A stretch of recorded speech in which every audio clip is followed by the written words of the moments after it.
bienvenue à cette soirée organisée avec LFI, Circo 3, Europe du Nord de Londres. Donc voilà, pour ceux qui nous regardent sur TikTok et qui ne savent pas, du coup, euh, il y a des députés à l'étranger et vous pouvez voter. Voilà, on rappelle un peu, c'est un peu une évidence pour les gens qui sont là, mais pour plein de gens, dont moi, il y a moins de 2 ans, c'était pas une évidence. Vous pouvez voter. Si vous êtes à l'étranger, on a voilà, une dizaine de députés à l'étranger. Et du coup, nous, notre circo, il y a à peu près 180 000 personnes qui sont réparties sur toute l'Europe du Nord, dont le hotspot, c'est Londres, avec, je crois, autour de 70 000 Français qui vivent sur le UK. Et dans Londres, ça doit être voilà, une grosse partie de ça, en gros. Moi, c'est Diego, militant sur la Circo 3 LFI. On a invité un peu tout le monde. Je suis content de voir des têtes avec qui on a fait du porte-à-porte au NFP aux dernières élections. Je suis accompagné de Rim. Rim, si tu veux te présenter. Merci, bonsoir tout le monde, merci d'être venu. Merci à monsieur le député aussi Jérôme, qu'on va appeler Jérôme à partir de maintenant, promis. Et voilà, moi je suis Rim, aussi militante ici à Londres et tout a commencé pendant ces dernières élections surprises. Super. Du coup, aujourd'hui, on est très heureux de recevoir Jérôme Legavre, député 12e circonscription Seine-Saint-Denis. Voilà, Seine-Saint-Denis. Voilà. Et du coup, peut-être si on va commencer par comment est-ce que toi, tu as eu l'idée de venir nous voir ici, comment tu nous as rencontrés et qu'est-ce qui a fait que tu as connecté avec la Circo, quoi. Alors d'abord, bonsoir à toutes et tous. Je suis très content d'être là. Je vais revenir justement sur les raisons pour lesquelles je suis présent ce soir et ce week-end en Angleterre. Donc effectivement, Jérôme Legavre, moi je suis député de la France Insoumise, ça vous l'aviez tous compris. En Seine-Saint-Denis, ma circonscription, pour ceux qui connaissent un peu, tout pas loin de Paris, sont notamment les villes suivantes, Clichy-sous-Bois, Montfermeil.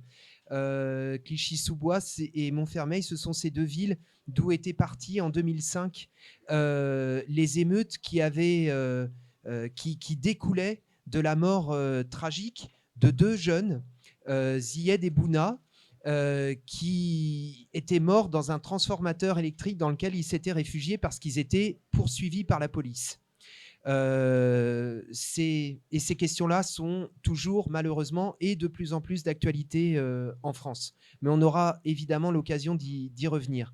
Alors, pourquoi est-ce que je suis là et quelles sont les relations avec l'Angleterre? Je le disais à quelques-unes et quelques-uns d'entre vous tout à l'heure. En fait, les relations sont récentes. Il se trouve que j'ai rencontré il y a quelques mois des militants anglais très investis dans la bataille qui se mène depuis 1 an maintenant contre le génocide en Palestine. Et ces militants anglais qui nous ont fait l'honneur de venir à Paris, dans les locaux du parti qui est le mien, parce que pour me présenter complètement, je suis militant de la France Insoumise et je suis également militant du Parti ouvrier indépendant, qui est une petite organisation. Je suis trotskiste, je suis membre de la 4e internationale. Et les locaux de mon parti ont accueilli une rencontre de militants juifs antisionistes à Paris. Ces militants ne trouvaient pas de locaux parce que les autorités leur fermaient toutes les salles. Donc on leur a ouvert nos locaux et à cette occasion, on a rencontré des militants américains, des militants britanniques, etc. etc. Et ils nous ont invités, c'était juste après les législatives, pour participer à une manifestation qui a eu lieu à Londres toute fin juillet ou début août, je ne me rappelle plus la date exacte, contre le génocide en Palestine. Évidemment, j'étais très content de pouvoir y participer. Ils nous ont donné la possibilité de nous exprimer. Et comme le contact a été très bon et qu'on entend continuer à travailler ensemble, à discuter en tout cas ensemble, eh bien, ils nous ont invités à la manifestation qui a lieu demain à Liverpool. Voilà, donc on fait d'une pierre deux coups et je suis vraiment très content de pouvoir participer à la réunion qui se tient ici ce soir. Merci beaucoup. Du coup, en fait, juste pour vous expliquer le déroulé, on a une petite série de questions qu'on a préparées en amont. Et après, on aura une assez grande partie qui sera dédiée aux questions-réponses. Donc, si vous nous regardez en live sur TikTok, n'hésitez pas à poster vos questions dans les commentaires. On essaiera de les faire remonter du mieux qu'on peut. Et voilà, sans plus tarder, Rim va poser les petites questions qu'on avait. Merci beaucoup, Diego. Donc, vous allez voir, on va aborder des sujets sur lesquels vous avez sûrement beaucoup de questions. Donc, c'est une sorte d'entrée en matière. Alors, la première question, elle est particulièrement importante avec l'actualité de ces derniers jours et évidemment l'attente de ce nouveau gouvernement après ces élections particulières. Et on avait, voilà, beaucoup de nos militants avaient comme question: comment peut-on faire face au déni de démocratie qu'on est en train de vivre après une élection où on était nombreux à se mobiliser, on a essayé de convaincre beaucoup de gens autour de nous du sérieux et de la nécessité de s'engager, et qu'on se retrouve avec ça comme réalité politique, avec Michel Barnier, Premier ministre. Et voilà, face à ce déni de démocratie aussi, toi, en tant que député, qu'est-ce que tu penses pouvoir faire? Comment le parlementaire peut se placer face à ce déni de démocratie? La première question. Merci. Alors, je ne vais pas effectivement rentrer dans le détail. En plus, le gouvernement, à cette étape, on ne le connaît pas encore. Ce que j'ai pu comprendre, c'est que ça rue quand même pas mal dans les brancards, hein. Puisque là, par exemple, les députés du MoDem, 80% d'entre eux ont indiqué ce matin qu'ils étaient défavorables, ils étaient en désaccord total avec la participation de qui que ce soit dans leur rang à ce gouvernement, tellement il est marqué à droite. Et quand on dit qu'il est marqué à droite, il est vraiment marqué à droite, puisque vous l'avez vu, Bruno Retailleau risque de se retrouver ministre de l'Intérieur. Le même, quand les révoltes ont commencé dans les quartiers, partout en France d'ailleurs, immédiatement après l'assassinat de Naël, ce jeune de Nanterre qui s'est fait buter, il n'y a pas d'autre mot, qui s'est fait tuer par les flics. Immédiatement après, il y a eu des révoltes dans tout le pays qui ont été réprimées de manière impitoyable par le gouvernement, de manière extrêmement brutale. Et il avait déclaré, lui, à l'époque, en visant ces jeunes des quartiers qui se soulevaient, ce sont des Français, certes, mais des Français par leur identité, donc des Français de papier. Seule leur carte d'identité exprime leur appartenance à la citoyenneté française. Donc ce ne sont pas des vrais Français, c'est ça qu'il expliquait. Et ensuite, il utilise cette formule, il dit on observe chez eux une régression vers les origines. Bon, on a de la chance, il les a pas traités de singes, mais on était à deux doigts, hein. On n'était vraiment pas loin. Ça, c'est le plus connu, le plus caricatural d'entre eux, mais ils sont tous, en définitive, à l'image de ce type-là, de ce mec-là. Au passage, Macron accomplit quand même cette prouesse. Lui qui, en 2017, avait fait campagne sur le thème de « Je vais révolutionner la vie politique », il accomplit quand même cette prouesse de ramener au pouvoir la vieille droite. Parce qu'il faut quand même rappeler, tout le monde le rappelle, mais faut le marteler, je pense, les Républicains qui vont composer une bonne partie de ce gouvernement, c'est 5%. Ils sont, franchement, c'est le musée des horreurs, quoi. Donc, on est vraiment en plein dans le déni de démocratie. Alors, qu'est-ce qu'on peut faire par rapport à ça? Demain a lieu à nouveau une manifestation. Alors, je ne pourrais pas y être pour les raisons qu'on a évoquées, et je suis très content d'être ici, parce que c'est vraiment un combat qui me tient à cœur, la lutte contre le génocide à Gaza. En plus, la guerre est en train de s'étendre au Liban, si on comprend bien. Mais demain, à Paris et dans toute la France, auront lieu des manifestations, on verra leur ampleur, pour la destitution de Macron. Donc moi, je voulais insister d'abord là-dessus parce que ça ne va pas de soi pour tout le monde. D'ailleurs, vous avez peut-être vu qu'en France, ce mot d'ordre de destitution de Macron suscite contre la France insoumise bien des critiques. Alors, critiques venues évidemment des macronistes, critiques venues de la droite, venues du Rassemblement national, qui nous accusent de provoquer le chaos. Mais enfin, les responsables du chaos, c'est ceux qui sont au pouvoir. Celui qui viole la démocratie, donc Macron, il est responsable du chaos. Par ailleurs, ils préparent en ce moment même, ils ont préparé tout au long de l'été, sans qu'on ait connaissance des éléments précis, ils ont préparé un budget qui va être un budget d'austérité puissance 10 par rapport à ce qu'on a déjà connu. Alors que l'école, que les hôpitaux, que tout ça est à l'os. Moi, dans ma circonscription, j'en parlais tout à l'heure, il y a une ville comme Clichy-sous-Bois, c'est la ville la plus pauvre de Seine-Saint-Denis. 42% de la population vit en dessous du seuil de pauvreté. Vous rajoutez par là-dessus une austérité encore pire que celle qu'on a connue les années précédentes, je ne sais même pas, les gens ont faim, hein, c'est très concret. Donc, c'est eux en réalité qui provoquent le chaos. Qu'est-ce qu'il fallait faire? Est-ce qu'il fallait demander poliment à Emmanuel Macron, s'il vous plaît, Monsieur le Président de la République, respectez la démocratie? Excusez-moi, mais Macron et la démocratie, alors je vais le dire comme ça, mais c'est presque une plaisanterie. Ce type est champion du monde, enfin champion du monde, champion en France, de l'utilisation des 49.3, des passages en force, des mesures d'exception. C'est ça, Macron. Macron, la démocratie, franchement, mais plus personne n'y croit.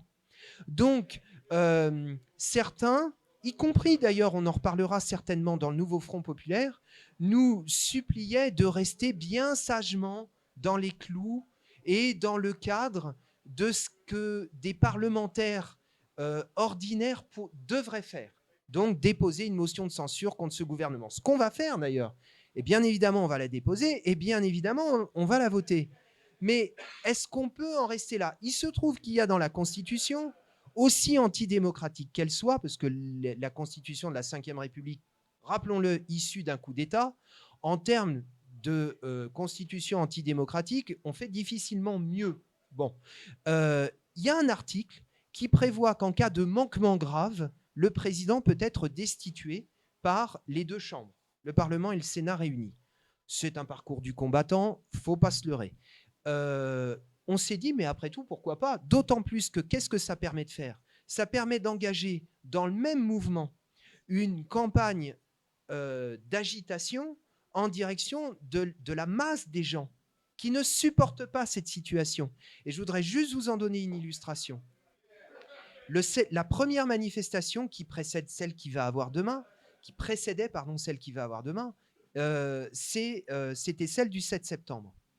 On l'a préparée dans des délais records, puisqu'elle a réellement été annoncée sur les réseaux, etc., 3 ou 4 jours avant. À Paris, il y avait plus de 100 000 manifestants. C'était une masse de jeunes, c'était essentiellement des jeunes, une masse de jeunes qui ont défilé dans Paris, extrêmement déterminés, sur un mot d'ordre qui en réalité est majoritaire dans le pays. Les récents sondages montrent que c'est plus de 50% des personnes interrogées qui disent Macron doit démissionner. Et je termine sur un truc, je suis convaincu. Donc, qu'est-ce qu'il faut faire? Il faut aller sur le terrain, au maximum. Il faut labourer le terrain. De toute façon, on est en campagne et on est d'autant plus en campagne. Et aujourd'hui, tout se dirige contre Macron parce que c'est la clé de voûte des institutions et parce que le verrou antidémocratique, c'est lui. Et au passage, ça entraîne nécessairement une autre question qui est la question de ces institutions. Nécessairement, il faudra les remettre en cause. Mais je suis convaincu que ça ne va pas tenir. Il y a déjà des craquements dans la droite et chez les macronistes, ce qu'ils appellent la gauche des macronistes. Je ne me demandez pas ce que c'est parce que je n'arrive pas à comprendre. Hein. Donc, me demandez pas à moi ce que c'est. Mais il paraît qu'il y a une aile gauche chez les macronistes. En tout cas, il y en a quelques-uns. Il y en a une notamment aujourd'hui qui a dit « Je quitte Renaissance ou Ensemble pour la République » parce qu'ils changent de nom en plus tous les 2 ans. Je quitte Ensemble pour la République. Franchement, les retraites, c'était déjà difficile à avaler. La loi immigration, c'est l'horreur absolue.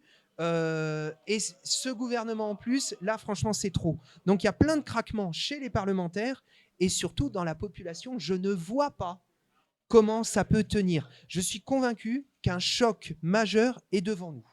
Voilà. Donc, la place de la France insoumise est simple. C'est résister sur tous les terrains et on va marcher sur nos 2 jambes. Au plan parlementaire, on va tenir la tranchée comme on l'a fait dans la dernière période. Et puis, on va aller 2 fois plus sur le terrain, sur l'exigence de destitution de Macron. Merci beaucoup. Je ferai signe. Je commence à développer des signes. Pas de problème. Je sais être direct, il n'y a pas de souci. Mais ça nous amène parfaitement à la deuxième question. Je pense que beaucoup de personnes ici doivent se poser cette question. L'action du terrain, c'est une question avec laquelle maintenant on doit inclure un nouvel objet politique qu'on ne connaissait pas il y a quelques mois, qui est ce nouveau Front populaire. Et cette coalition qui va donc, on le rappelle, de Poutou à Hollande. Qui l'aurait cru il y a à peine 1 an ou 2, même 6 mois. Et c'est notre réalité politique aujourd'hui. En tout cas, le NFP existe toujours. Nous, ici, dans cette circo, on a aussi le Nouveau Front populaire, avec tous les partis représentés. Et je pense qu'une des questions, ce serait comment est-ce que cette coalition quand même assez élargie, avec tous les obstacles qui ont été mis sur son chemin, notamment parce que beaucoup de personnes à droite ne veulent pas que la gauche réussisse, comment faire tenir, on va dire, cette coalition? Et dans cette coalition, comment aussi, on va dire, garder une certaine ligne propre à la France insoumise en termes politiques et aussi en termes d'action, de modalités d'action, comme ce que tu décrivais avec Macron destitution. Et voilà. Et comment aussi, par exemple, ce qui s'est passé en Angleterre, qu'on a vu avec l'aile Corbyn et l'aile Keir Starmer, peut nous guider, ou en tout cas nous donner un petit peu d'idée de ce qui va nous arriver. Donc voilà, juste sur ça. Alors, concernant l'avenir, j'allais dire, à moyen terme du nouveau Front populaire, je suis plutôt confiant. Parce que le jusqu'au-boutisme de Macron, qui a indiqué clairement, tu l'as dit d'ailleurs, qui a indiqué clairement qu'il était hors de question que la gauche arrive au pouvoir, mais c'est même pas une question d'étiquette. Parce que en réalité, je ne sais plus quelle formule il avait utilisée, mais il s'est lâché dans 1 ou 2 interviews où il dit « Il est hors de question », alors peut-être n'a-t-il pas été aussi catégorique, mais en réalité, c'est le fond de sa pensée. Pour lui, il est hors de question de revenir sur sa politique. Il est hors de question de revenir sur la réforme des retraites. Il est hors de question de revenir sur les choix budgétaires qu'il a faits et qui se traduisent par les conséquences désastreuses qu'on connaît en France. Il est hors de question de revenir sur la politique absolument calamiteuse qui est la sienne par rapport notamment au gouvernement Netanyahou et à l'État d'Israël, etc., etc. On peut tout décliner. Il ne veut pas que sa politique soit remise en cause. D'où le fait qu'il se comporte littéralement comme un forcené. Et c'est ce qui fait cette attitude-là. Il l'avait dit d'ailleurs, puisqu'il avait reçu, c'était la veille de la cérémonie d'ouverture des Jeux Olympiques, il reçoit les plus grands patrons, les plus richissimes de la planète. Il les reçoit fastueusement, évidemment. Je ne sais plus si c'était à l'Élysée ou à Versailles, peu importe. En tout cas, il les reçoit fastueusement. Et il leur dit, messieurs, soyez rassurés, ma politique, celle que je mène depuis 2017, et qui se traduit par le fait qu'en France, aujourd'hui, il y a 10 millions de pauvres, parce qu'il y a 10 millions de pauvres en France, ma politique ne sera pas remise en cause. Et c'est la raison pour laquelle, moi, je suis persuadé, par exemple, que les élections législatives qu'il a provoquées en décidant de dissoudre le 9 juin dernier, oui, c'est ça, il était prêt, lui, à une cohabitation avec le Rassemblement national. Ça ne lui pose absolument aucun problème, mais absolument aucun. Et d'ailleurs, quand Le Pen a fixé ses lignes rouges en disant « Voilà les conditions qui sont les nôtres pour accepter ou pas tel ou tel Premier ministre », il s'est plié à leurs conditions, mais sans aucune difficulté.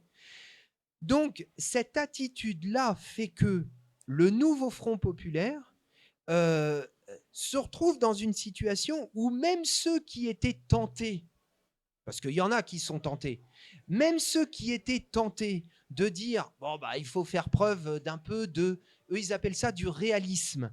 Moi, j'appelle ça des compromissions, mais même ceux qui étaient tentés par ça, eh ben, en réalité, ils n'ont pas pu le faire. Bon, alors ça a été compliqué parfois chez certains, je pense notamment au PS, mais moi, j'ai plutôt tendance que le cours actuel qui est suivi, je suis persuadé que Macron va aller toujours plus à droite. De toute façon, celle qui décide en réalité, c'est Le Pen. C'est elle qui tient elle tient le sort de ce gouvernement entre ses mains. Le jour où elle décide de ne plus soutenir le gouvernement en place, le gouvernement tombe. Donc Macron, sa pente naturelle, et pour lui, c'est pas difficile, hein, sa pente naturelle, ça va être d'aller toujours plus à droite. Donc, de ce point de vue-là, ça incite les différentes forces qui composent le nouveau Front populaire à faire bloc. Bon, et tant mieux. Maintenant, dans le nouveau Front populaire, chacun conserve son identité. Et alors, je suis bien placé pour le savoir. Je vais vous raconter une anecdote. Moi, à titre personnel, je m'attendais, c'est pas parce que je suis plus clairvoyant que d'autres, c'est même pas du tout le cas, mais en tout cas, je m'attendais à ce que Macron décide de dissoudre après les européennes. L'ambiance était telle dans ce qu'on appelle la gauche, pour des raisons qui restent valables d'ailleurs, l'ambiance était telle, parce que quand on entendait certains dire ce qu'ils disaient en raison de nos positions contre le génocide à Gaza, je vous rappelle quand même qu'on s'est fait traiter, y compris par des gens qui composent maintenant le NFP, d'antisémites. Hein. Moi, ça passe toujours pas. Hein. Bien. L'ambiance était telle, j'arrêtais pas de me dire, plus on arrivait vers la fin des européennes et plus je me disais, si j'étais Macron, j'appuierais sur le bouton atomique de la dissolution. Ça a provoqué dans tout le pays une onde de choc. Il y a eu des manifestations tous les soirs dans plein de villes. Des gens et des jeunes en particulier qui sont descendus parce que tout le monde avait compris que du coup, c'était le RN qui allait sortir gagnant. Et ça, c'était pas possible. Et c'est ça qui a imposé le nouveau Front populaire. Le nouveau Front populaire n'est pas venu du fait qu'au sommet, les chefs ont dit, bien sûr qu'ils ont dit ça, et encore heureux qu'ils l'aient dit, et c'est très bien qu'ils aient réagi aussi vite, mais ils ont réagi aussi vite, y compris parce que dans la rue, ça se passait comme je suis en train de le dire. Et je peux vous dire que dans ma circonscription, les militants socialistes, les militants communistes, écologistes et insoumis qui sont dans ma circonscription, qui ont fait ma campagne, ils étaient très contents de pouvoir se retrouver, malgré des désaccords dont certains persistent d'ailleurs sur telle ou telle question, récents ou passés. Mais plusieurs m'ont dit, s'il te plaît, ne mets pas la tête de Mélenchon sur les affiches et sur les tracts, parce que c'est ce qui va nous faire perdre. Et je leur ai dit, là, en 2024, ce que je leur avais dit déjà en 2022, parce que j'ai été élu pour la première fois en 2022, je leur ai dit, je suis désolé, je veux brutaliser personne, mais je suis le candidat investi dans cette circonscription, et sur mon matériel électoral, sur le matériel de diffusion, il y aura la tête de Jean-Luc Mélenchon. Et ceux qui ne voulaient pas le diffuser, je ne les ai pas forcés, hein. Et on l'a emporté à 65% dans la circonscription. Donc je tiens à le dire, y compris par rapport à certaines polémiques qu'on entend parfois. Donc l'unité, c'est aussi savoir rester qui on est. Et y compris dans LFI, moi je l'ai dit, je suis militant du Parti ouvrier indépendant, et je peux vous dire que dans ce groupe, je peux dire, parce que parfois on parle du côté antidémocratique de LFI, s'il y a quelqu'un qui est bien placé pour dire que LFI fonctionne de manière démocratique, bah c'est moi. Parce que moi, dès que j'ai un truc à dire qui n'est pas nécessairement conforme à ce que, sur tel ou tel point, la direction de la France Insoumise a pu dire, je peux témoigner que j'ai pu le dire et j'ai pu le mettre, le traduire en acte, y compris dans mes votes. Donc, voilà, ça c'est pour régler cette question. Nous l'avons réglé. Non, mais c'est important de le rappeler que les coalitions, c'est aussi une chose qu'on doit un peu essayer de construire en France comme pratique politique, et notamment à gauche, avec tu parlais de la Constitution, de la Ve République, qui forme un régime ultra-présidentiel. C'est pas un système qui nous permet d'avoir une diversité politique, même dans des coalitions qui ont des buts communs. Et ça me permet d'arriver au but principal, en tout cas un peu de l'urgence qu'on avait quand le Nouveau Front populaire s'est créé, qui est la peur, plus qu'une peur, l'angoisse et l'urgence du risque de l'extrême droite au pouvoir. On est beaucoup à l'avoir pas attendu, mais en tout cas à savoir que ça se prépare. C'est-à-dire que pour beaucoup, on n'est pas surpris. Et je suis très contente que tu aies mentionné les prénoms de Naël, de Zied et de Bouna. Parce que c'est des choses qui, même à gauche, il a fallu faire accepter. Que pour beaucoup d'entre nous en France, ces combats-là, c'est des combats qui nous ont politisés. C'est la colère qui s'exprime, c'est une colère qui est politique. Et ça fait partie aussi, c'est aussi ça, lutter en fait contre les questions de l'extrême droite, c'est lutter sur la façon dont d'autres partis politiques ont pu perpétuer des politiques violentes et racistes au plus haut de l'État. Et dans ce contexte-là, avec cette coalition pour laquelle pour l'instant en tout cas, tu dis avoir bon espoir à moyen terme, et on va dire l'effritement de la stratégie de Macron face à un contexte politique qui est en train de partir dans tous les sens, comment on continue le combat essentiel contre l'extrême droite, et pas seulement contre l'extrême droite, contre le racisme, et contre le racisme dans toutes ces politiques, que ce soit la loi immigration, la loi séparatisme, l'interdiction du hijab pratiquement dans toutes les sphères de la vie en France.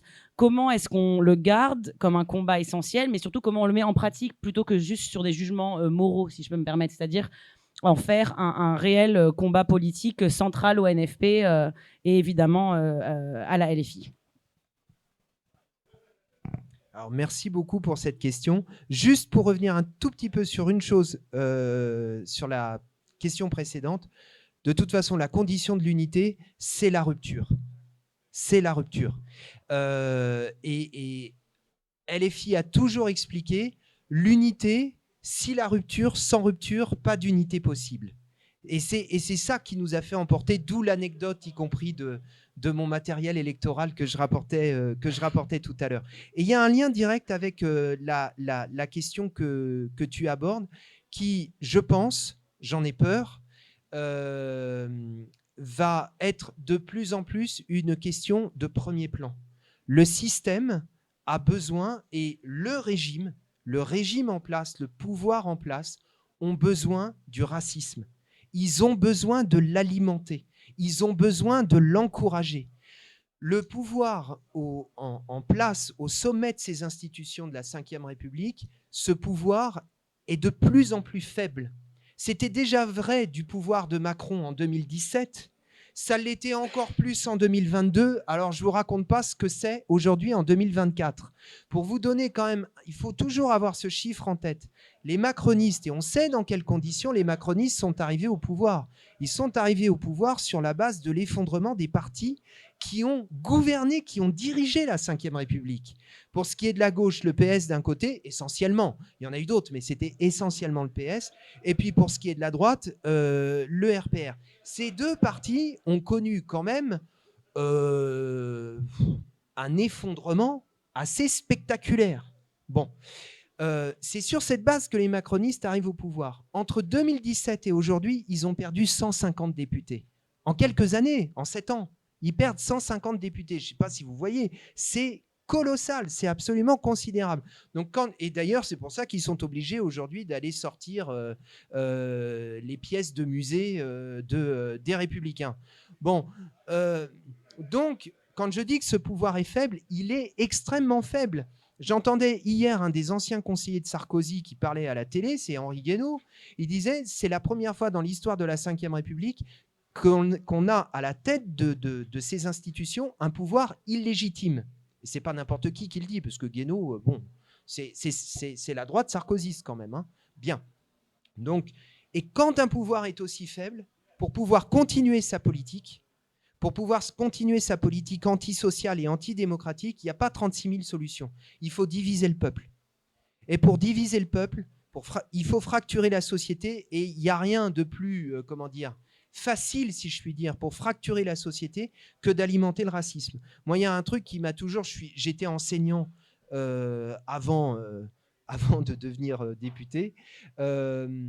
J'étais sidéré quand Gabriel Attal a été nommé ministre de l'Éducation nationale. La première mesure qu'il prend, alors qu'il manquait des milliers de profs dans les classes, la première mesure qu'il prend, c'est d'interdire l'abaya. Moi, à la rentrée, j'étais allé voir des chefs d'établissement dans ma circonscription. Je rencontre la proviseure d'un lycée dans ma circonscription qui me dit « Mais monsieur le député, franchement, depuis ce matin, je dévisage je regarde des pieds à la tête les jeunes filles qui font leur entrée en lycée, en me posant la question, est-ce que c'est une abaya, est-ce que c'est une robe longue? Au passage, l'abaya, qui plus est, n'est pas une tenue confessionnelle, religieuse, tout le monde le sait, mais ils s'en foutent complètement. Et elle conclut en disant, mais franchement, vous ne croyez pas que j'ai mieux à faire? Et donc, ils passent leur temps à alimenter ça. Et ça va aller de pire en pire, puisque j'ai vu là tout à l'heure que parmi les postes qui vont composer le nouveau gouvernement, il y a un ministère, tenez-vous bien, de la laïcité et de la discrimination. Il n'y a pas besoin d'un ministère pour faire respecter la laïcité. La laïcité, c'est la loi de 1905. C'est tout. Mais ceux qui utilisent la laïcité aujourd'hui, on va parler clairement, pour taper sur les musulmans, et ce n'est même pas les musulmans qui les préoccupent. En réalité, c'est les Noirs et les Arabes. C'est de ça dont il s'agit. C'est les Noirs et les Arabes. C'est eux qu'ils ont en ligne de mire. Parce que ça fait partie des catégories les plus opprimées, étant donné l'histoire de ce pays, ancienne puissance coloniale. Et donc, on les désigne systématiquement comme des boucs émissaires. Et franchement, enfin, moi, je sais déjà qu'ils vont continuer avec leur relais médiatique, qui regardent de plus en plus et qui sont de plus en plus financés, on les connaît, on pense à CNews, mais c'est vrai aussi des autres, qui sont de plus en plus financés par des gens, des patrons qui ont des idées d'extrême droite parmi les plus rances, les plus abjects, je pense notamment à Bolloré. Ils vont amplifier ce climat. Donc, cette question-là, malheureusement, va devenir de plus en plus une question de premier plan. Tu as parfaitement raison de le dire. À gauche, il y a quantité d'organisations, et on l'a vu encore dans la dernière période, qui sont très embarrassées avec ces questions, qui veulent pas les aborder, ou alors qui les abordent de manière désincarnée, éthérée, asexuée, si je puis dire. Donc de manière morale et moralisatrice. Le racisme, c'est pas bien. Oui, bon, bah parfait, évidemment, le racisme, c'est pas bien. Mais une fois que tu as dit ça, bon, bah, fondamentalement, tu n'as rien réglé. Mais il faut s'attaquer au cœur du problème, j'y reviens. Oui, ce système a besoin du racisme pour continuer sa politique. Et il y a un lien direct avec la situation ici même en Angleterre, hein. Moi, la dernière fois que je suis venu ici, c'était donc fin juillet, début août. Au même moment, commençaient les ratonnades. Et c'est le même fond, c'est le même mécanisme. Il se trouve que j'ai eu l'occasion de parler avec des militants britanniques, et notamment avec Jeremy Corbyn, que j'ai rencontré ce jour-là. Il me disait, il me disait la chose suivante, je le cite, « J'écoutais l'autre jour Nigel Farage. J'étais très inquiet parce que malheureusement, ce type est très intelligent. Il commence toujours par partir de la situation d'effondrement économique et social en Grande-Bretagne, les conséquences de la désindustrialisation, de l'appauvrissement de la population, etc., etc. Mais au lieu, et ça c'est la politique de l'extrême droite systématiquement, mais de plus en plus la politique de tous les pouvoirs en place, plutôt que de s'en prendre aux politiques mises en œuvre par les uns et par les autres, en Angleterre, par les conservateurs et aussi les travaillistes. En France, par les gouvernements de gauche. On parlait de Hollande tout à l'heure. Je suis désolé, mais son bilan est redoutable. D'ailleurs, il a mis Macron là où il se trouve aujourd'hui, etc., etc. Plutôt que de s'en prendre à ceux qui ont le pouvoir, qui sont les vrais responsables, on s'en prend aux plus opprimés, à ceux qui ont encore moins. Et je termine là-dessus. Moi, parce que ça prend aux tripes, hein. Quand j'ai fait campagne aux législatives, c'était impressionnant de voir le nombre de jeunes, le nombre de femmes en particulier, qui venaient me voir sur le marché quand on diffusait et qui disaient « Surtout, ne nous lâchez pas, vous êtes notre dernier bouclier, parce que s'il passe, c'est très bien qui il visait, s'il passe, qu'est-ce qu'ils vont faire? Ils vont nous foutre à la mer. » Donc, et plusieurs ajoutaient « Mais ils ne nous foutront pas à la mer parce qu'on se battra. » Mais donc, cette question-là, elle va être, et je pense qu'il faut qu'on s'en empare de plus en plus et qu'il ne faut surtout pas qu'on ait de fausses pudeurs par rapport à cette question. Oui, un petit peu. Je vais juste rebondir sur les questions du racisme, puis on passera Aux questions, évidemment, vous inquiétez pas, ça va pas être que ça. Non, mais merci. Et je voulais juste, parce que je pense que sur cette question-là, avec ce qu'on a vécu en Angleterre pendant l'été aussi, c'est important de revenir, qu'il y a à la fois ce que des régimes comme la Macronie ou l'extrême droite créent dans la politique, mais il y a aussi l'autocritique de la gauche sur comment elle a abordé ces questions d'antiracisme jusqu'à maintenant. Et en fait, faire le lien justement avec des questions matérielles, que ce soit économiques et sociales, que ce soit l'impact de la police dans la vie quotidienne pour beaucoup de personnes. Ils n'ont pas connu les violences en manif avec les Gilets jaunes, ils les ont connues dès leur plus jeune âge en bas de chez eux. Et tout ça, c'est des choses qui forment économiquement aussi une réalité. C'est pas juste une question, encore une fois, de morale. Donc j'espère qu'on aura enfin maintenant des partis avec LFI et j'espère d'autres qui vont prendre au sérieux ces questions et qu'on va arrêter d'appeler clientélisme le fait d'avoir un discours politique qui a le malheur de s'adresser aux Noirs et aux Arabes comme si c'était des êtres humains. Par pitié qu'on continue parce qu'on est des êtres humains. Merci. Diego, je te passe le micro pour le reste. Merci beaucoup Jérôme. J'en profite pour plug le 29, on va recevoir Raphaël Arnaud, donc en parlant d'antifascisme. Voilà, ça sera une autre occasion de discuter de ces sujets-là et comparer comment ça se passe en Angleterre, comment ça se passe en France. Et donc voilà, n'hésitez pas à nous suivre, on essaiera d'organiser plus de talks là-dessus. Je repluguerai à la fin. Donc maintenant, on passe donc aux questions-réponses. Alors, bon, privilège, j'ai le micro dans la main, du coup, je pose la première question. Alors, j'avais une liste de questions, mais pour moi, celle qui me paraît la plus pressante, c'est un peu cette espèce de vieux débat qu'on a à gauche entre les révolutionnaires et les réformistes. Et moi, j'arrête pas de me dire, je ne vois vraiment pas à quoi ça sert ces étiquettes, parce que la réalité est beaucoup plus fluide. C'est-à-dire qu'aujourd'hui, quand on milite à la FI, souvent, on est aussi très connecté au milieu d'organisation des grèves, tout ça. Et l'autre jour, je parlais avec des gens de Révolution Permanente. Et voilà, moi, des fois, je me dis qu'il ferait mieux de venir nous aider à la FI. Et puis que, bien sûr, on ira les aider quand c'est le temps de la grève. Et il me disait, oui, mais voilà, même si la FI avait plus de pouvoir, même si le NFP passait, ça serait pas... Et je leur disais, mais qui pense ça? Qui pense ça au sein de la FI que une fois que on aura des gens de la FI au pouvoir, ça sera fini? Personne ne pense ça. Et, ouais, j'espère aussi. Et je leur disais, voilà, venez nous aider pendant les élections et puis nous, on viendra vous aider pendant les mobilisations populaires. Et voilà, la question que du coup je voulais te poser, c'est est-ce que là, il faudrait pas qu'on renoue un peu la gauche qu'on est, donc le NFP aujourd'hui, avec la culture de la grève et aussi comment... repenser toute l'énergie qu'il y a eu pendant les Gilets jaunes là, tout ce ferment-là pour l'utiliser de manière constructive dans un temps où on sait que vous, les députés du côté politique, vous faites le maximum. Comment nous, dans la rue, on peut s'organiser pour un maximum tenir tête à ce gouvernement dans cette période de déni démocratique? Voilà. Bon, alors je vais essayer de faire synthétique.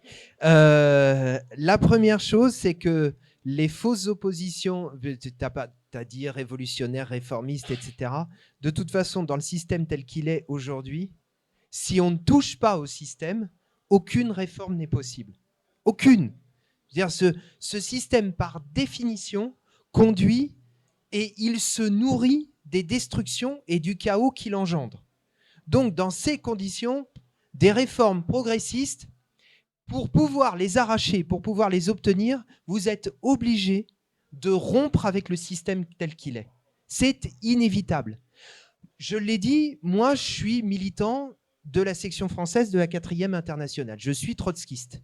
Donc, d'une certaine manière, je suis un peu à l'aise avec cet aspect-là. Et en même temps, je suis député de la France insoumise. Pour moi, il n'y a aucune contradiction. Et pour une simple et bonne raison, c'est que quand il y a un mouvement de masse, et la France insoumise est un mouvement de masse, et pas seulement électoral, c'est un mouvement de masse. Quand un mouvement de masse existe sur une ligne de rupture, moi ça a toujours été ma conduite en politique, quand un mouvement de masse existe sur une ligne de rupture, on ne regarde pas ailleurs. On y est et on en est totalement. Voilà. Donc ça, c'est la première chose. Alors maintenant, il y a effectivement ce qu'on fait au sein des institutions, au cœur de ces institutions, et ce n'est pas toujours simple, parce que qui plus est, ces institutions de la Ve République, elles sont construites de telle sorte que pour avoir... regardez, un truc, par exemple, aberrant, c'est peu de dire qu'il y a aujourd'hui... je ne sais pas si on peut parler de marche à la guerre. Moi, je suis convaincu qu'il y a une marche à la guerre en réalité.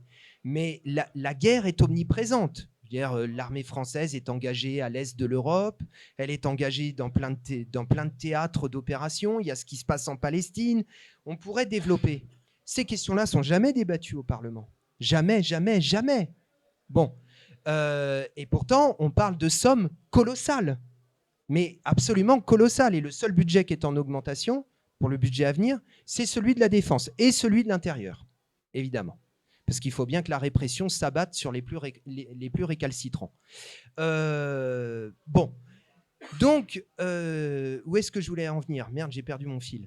Ça va me revenir. Oui, il y a ce qu'on fait au cœur des institutions et franchement, ça a vite ses limites, même s'il faut le faire, parce que parfois, on ouvre une brèche. Et dans cette brèche, la population, elle peut s'engouffrer. Qu'est-ce qu'on fait sur le terrain de la grève? Ce n'est pas les députés qui peuvent la déclencher. Par contre, ils peuvent être un élément d'entraînement. Déjà, alors je te remercie de poser cette question parce que ça me tient particulièrement à cœur. Moi, j'ai été syndicaliste pendant des plombes et je suis d'abord et avant tout, moi je viens de là, je viens du mouvement ouvrier. Je constate par exemple qu'en ce moment même aux États-Unis, et pourtant les États-Unis, c'est quand même une situation très particulière, il y a une grève absolument colossale qui a été déclenchée à Boeing. Les 33 000 salariés de Boeing ont imposé aux directions syndicales une grève totale. Parce que l'accord qui avait été négocié par les directions syndicales et le patron, et Boeing, ce n'est pas un petit groupe, a fait que la masse des salariés de Boeing a dit « c'est nous qui décidons et maintenant on y va ». Je veux pas faire de décalque de la situation américaine en partant simplement de cet exemple sur la situation française, mais je suis persuadé qu'en France, il y a beaucoup de leçons à tirer de ce qui se passe en ce moment même dans cette boîte américaine. Parce que moi, et là c'est l'ancien syndicaliste qui parle, je dois le dire, je le dis parfois dans des termes vifs, je vais essayer d'arrondir un petit peu les angles, mais quand je vois la politique des directions syndicales aujourd'hui en France, je suis quand même plutôt sceptique, pour ne pas dire effaré. Ça fait 1 an qu'il y a un génocide qui se déroule en Palestine. Elles sortent parfois quelques communiqués, comme ça, pour faire bien, mais ça ne va pas plus loin. Ça pèse d'ailleurs dans les mobilisations telles qu'elles existent en France. À la rentrée, la première mobilisation qui a eu lieu contre le gouvernement de Macron, c'est la mobilisation impulsée par LFI pour la destitution de Macron. Au plan syndical, il faut attendre le 1er octobre prochain. Donc, je m'interroge. Et je vous prie de croire qu'il n'y a pas que moi qui m'interroge. Je connais beaucoup de militants syndicalistes. Il y en a beaucoup qui se posent la question, mais c'est quoi ce décalage entre eux? Parce que la masse des gens en France, elle a la rage. Elle est inquiète. Elle est très inquiète pour plein de raisons. Comment on va pouvoir continuer? Comment on va remplir le frigo? Comment on va pouvoir éduquer nos mômes quand on en a? Comment on va payer le loyer? Cette extrême droite qui est au pouvoir en réalité, parce que bon, Retailleau, on en a parlé, quel mauvais coup il nous réserve. Il y a beaucoup d'inquiétudes et il y a aussi beaucoup de colère, énormément de colère. Et donc, chez les militants, beaucoup se posent la question, mais c'est quoi le décalage entre ce que nous, on ressent, la hargne qu'on voudrait pouvoir exprimer, et puis cet état d'esprit très un peu ramolli quand même, hein, pour pas dire plus, dans les sommets. Je suis persuadé, moi, que ça ne va pas durer. Alors, il s'agit pas, il faut pas mésinterpréter ce que je suis en train de dire. Il s'agit pas de taper et d'aboyer sur les directions syndicales. Par contre, il s'agit d'alimenter partout cet état d'esprit qui est tourné et qui, je pense, va être tourné de plus en plus vers la mobilisation. Et là, on aura besoin de tout le monde. Je le répète, je pense qu'il y a un choc qui vient. Le choc est devant nous. Il ne passera pas forcément que par les urnes. Ouais, je ne sais pas, hein, mais je pense. Merci beaucoup. Du coup, voilà, on ouvre aux questions de la salle. Alors, est-ce qu'il y a des petites questions? Alors, ok. Ouais, on allait dire s'il y a des gens non-binaires ou femmes qui veulent poser des questions, allez-y. Ok. Si vous pouvez passer le micro juste-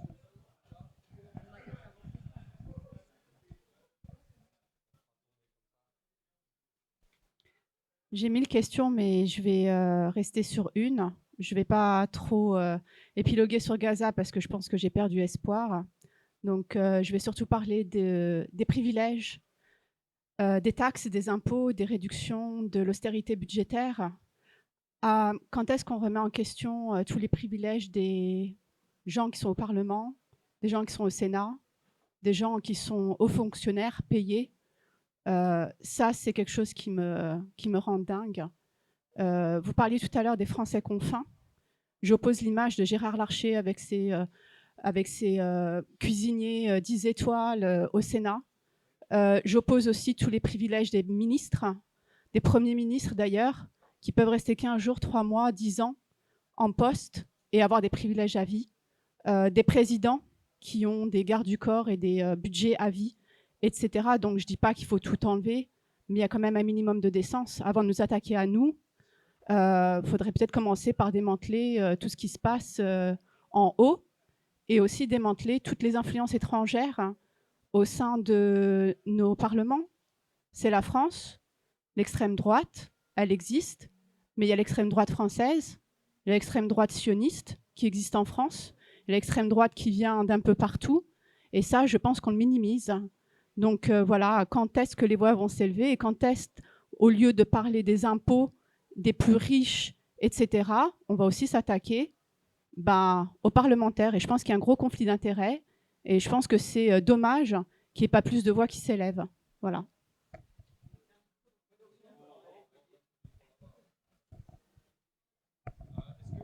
Peut-être on va prendre plusieurs questions.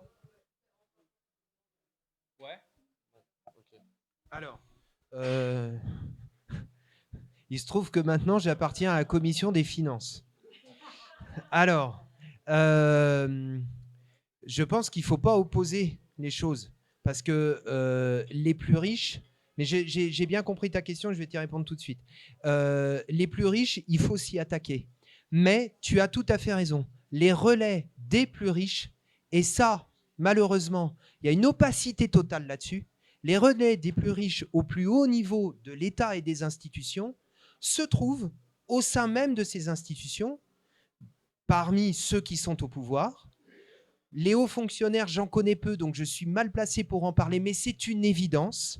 Et il y a des affaires qui aujourd'hui même sont mises sous le boisseau. Je pense notamment aux, merde, je me rappelle plus l'expression consacrée, mais les liens qu'il y a entre Alexis Kohler, qui est quand même le secrétaire général de l'Élysée, et puis un certain nombre de grands groupes. On pourrait citer également, pardon ? Absolument, mais rétro-pantouflage. Et Agnès Pannier-Runacher, on pourrait en citer plein chez les parlementaires, qu'ils soient députés ou qu'ils soient sénateurs. C'est la raison pour laquelle, là, j'étais en train de bosser sur cette question justement pour le premier projet de loi qui va arriver à la commission des finances. On est demandeur, mais pour l'instant on se heurte toujours à un refus, d'un paquet de rapports. Parce que comme je le disais, c'est l'opacité la plus totale. Ces connexions-là, et il y en a plein d'autres, ces connexions-là sont toujours... on n'en sait rien. Et alors, petit 1, les connexions... on les suppose. Parfois, des journalistes en font état, dans Mediapart, dans d'autres médias, etc. Mais ça s'arrête là. Mais il y a aussi les sommes en jeu qui sont colossales et dans des secteurs de l'économie qui ne sont pas franchement reluisants. Bon, notamment les exportations d'armes, etc., les relations avec des États qui sont tout sauf recommandables. Bon, ou des gouvernements qui sont tout sauf recommandables. Tout ça, c'est une boîte noire. Donc, ça fait partie... le texte va être étudié, me semble-t-il, mercredi prochain. Oui, c'est ça, mercredi. On demande la publication de rapports qui, pour l'instant, sont bloqués. On va revenir à la charge pour que tous ces éléments soient publiés. Et pour ce qui est des privilèges des parlementaires, alors là, je peux te le dire, moi, c'est la question, c'est la réponse que je fais systématiquement aux élèves quand je vais dans des classes dans ma circonscription. Les gamins, ils demandent toujours, il y a toujours cette question-là qui arrive, monsieur le député, vous gagnez combien ?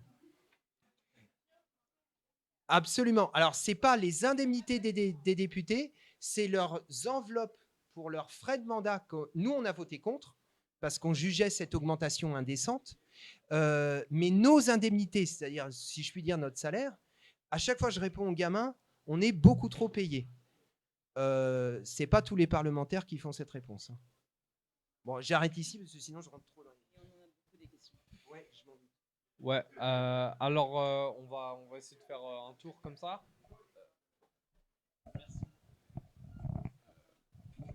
Je suis désolé à l'avance pour mon niveau de français, mais j'espère que je ne suis pas trop mal.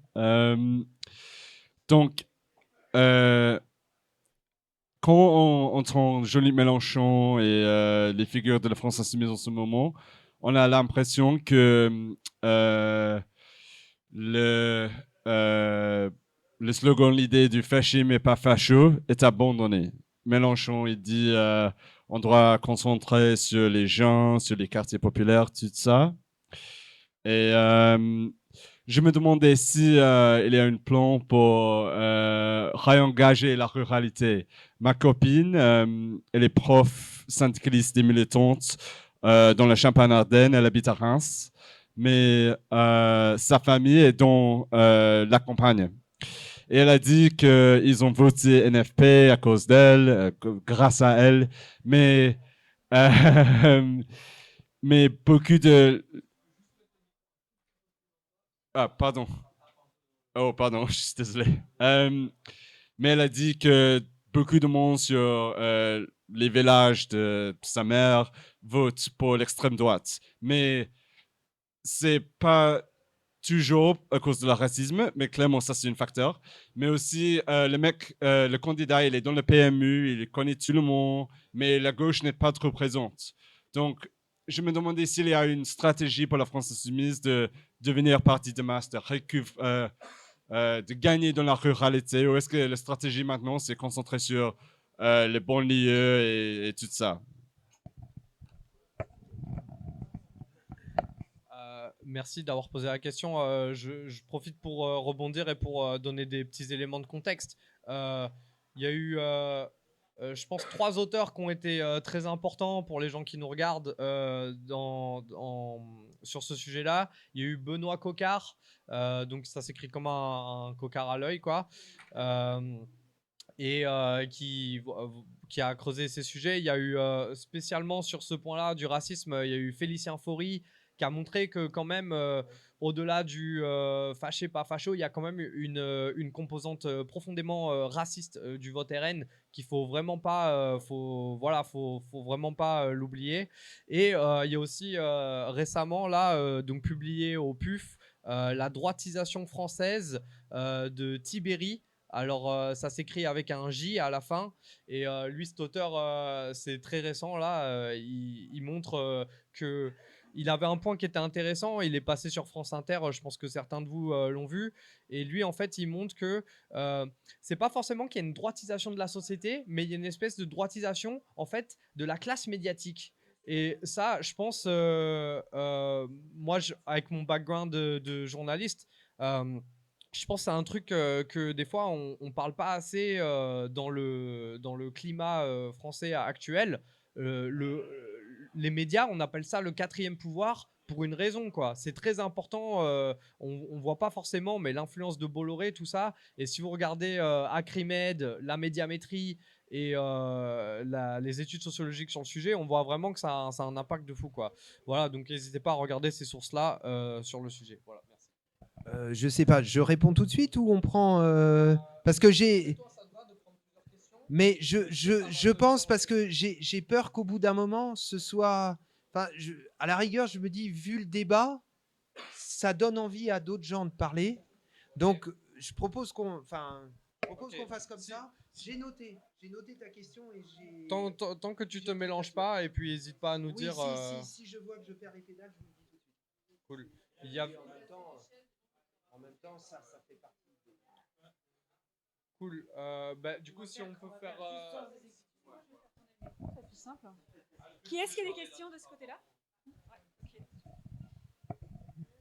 Moi, j'avais une question par rapport au fait que vous êtes au Royaume-Uni aujourd'hui et que vous allez à Liverpool, il me semble, ce week-end. Et c'était plutôt sur votre regard sur quel avenir pour la gauche radicale en Angleterre quand on sait que le Parti travailliste est dans une dérive un peu droitière, en fait. Et moi, je voulais avoir un peu votre regard. Est-ce que vous avez une opinion sur ce qui se passe au Royaume-Uni et aussi si on pouvait voir une sorte de scission au travers du Parti travailliste. Enfin, voilà, c'était ma question.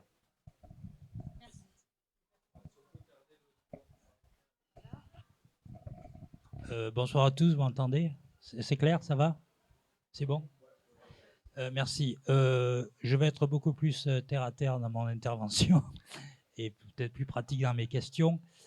Moi, j'étais présent le 7 septembre dernier lors de la première manifestation qu'on avait fait justement au non-respect par Macron du vote populaire, le fait de ne pas avoir appelé au poste de Premier ministre quelqu'un qui venait de nos rangs. On était quelques-uns, là j'en reconnais quelques-uns ici.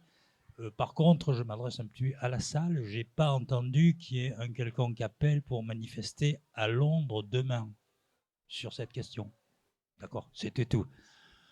Parce que le 7 septembre, donc journée où on s'était mobilisé devant l'ambassade de France sur ce putsch antidémocratique de Macron, disons, on était assez nombreux et je tiens à dire que c'était une des rares fois où les Français de l'étranger s'étaient massivement mobilisés, puisqu'on était en manif à Londres, mais il y avait aussi Madrid, Barcelone, Amsterdam, Berlin, l'Amérique du Sud, le Canada, j'en oublie, et d'autres. C'était un premier point. Deuxième point, je crois, Jérôme, que tu as énormément de chance d'être un membre du Parlement aujourd'hui. Un membre du Parlement dans un Parlement qui n'a pas de majorité absolue ou prédéterminée.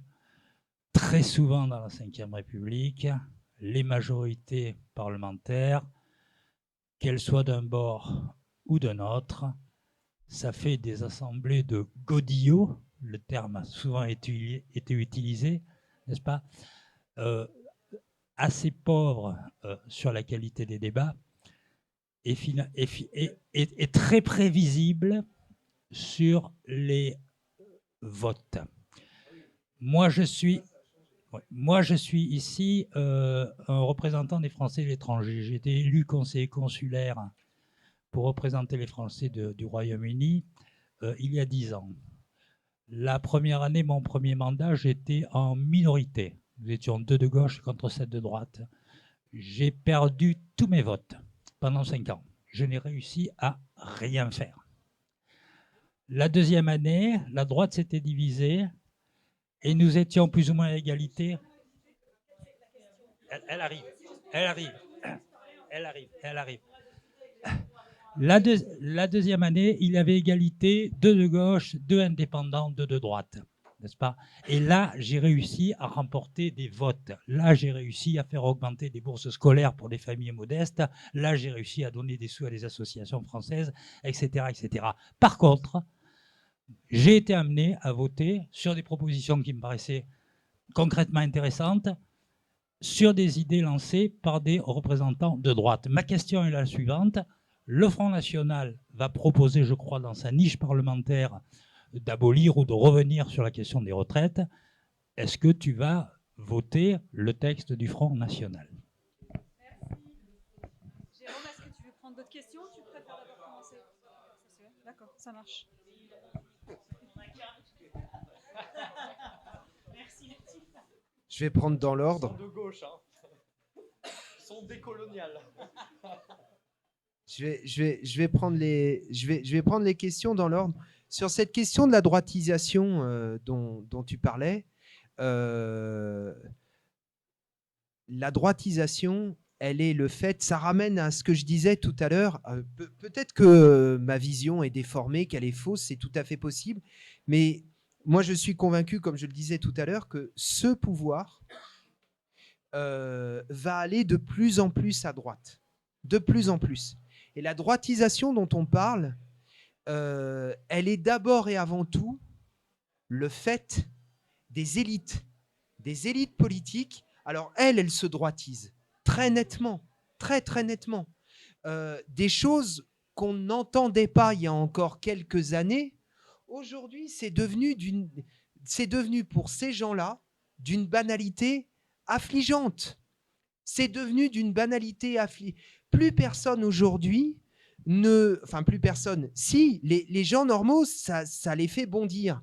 Mais dans la classe politique, rares sont ceux qui bondissent quand ils entendent Retailleau dire à propos des jeunes dont je parlais tout à l'heure, ce sont des Français de papier.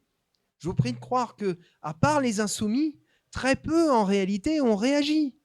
Et quand nous, on manifestait, moi j'ai participé à des manifestations qui d'ailleurs étaient interdites, qui étaient appelées par le collectif Adama, une autre victime des violences d'État.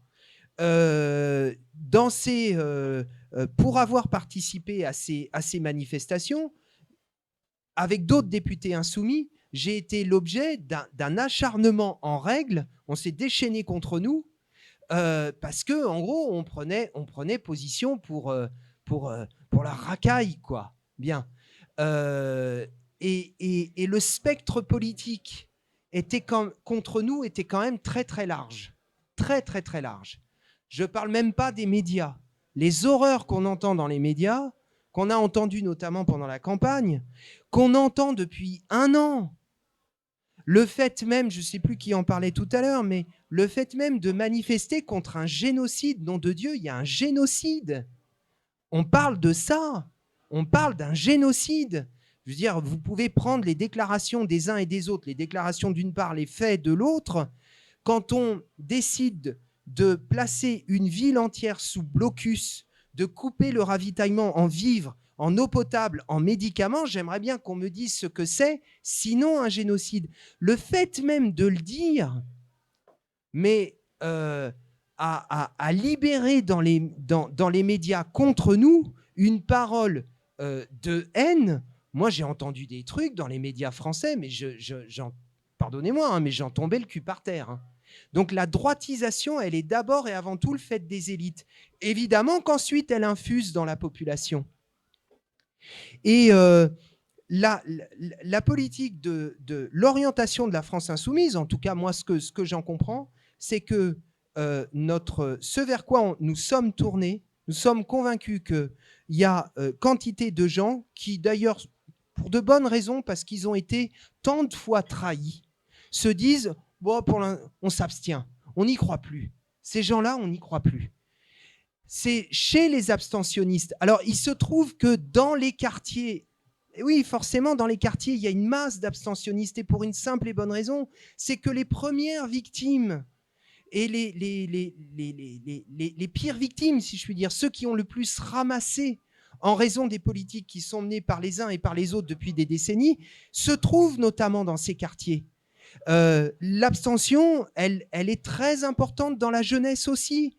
Et pour une simple et bonne raison, c'est que les jeunes aujourd'hui, il y a beaucoup de jeunes qui se disent il y a eu un sursaut très important. On a réussi à en mobiliser beaucoup dans la dernière période, mais il y a encore beaucoup à faire.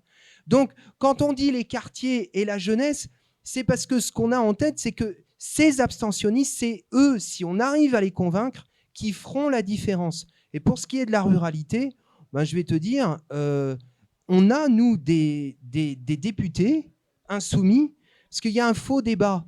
Moi, je suis un adversaire complet de l'opposition inventée par François Ruffin entre les tours et les bourgs. Moi, j'ai habité en campagne, j'ai habité dans l'Oise, à 80 km au nord de Paris. C'était plutôt la France des bourgs. Ouais, mais il y avait aussi des quartiers. Hein. Dans des petites villes de 20-30 000 habitants, il y avait des quartiers, il y avait des bars HLM. Et il y a des Arabes et des Noirs, absolument, tout à fait.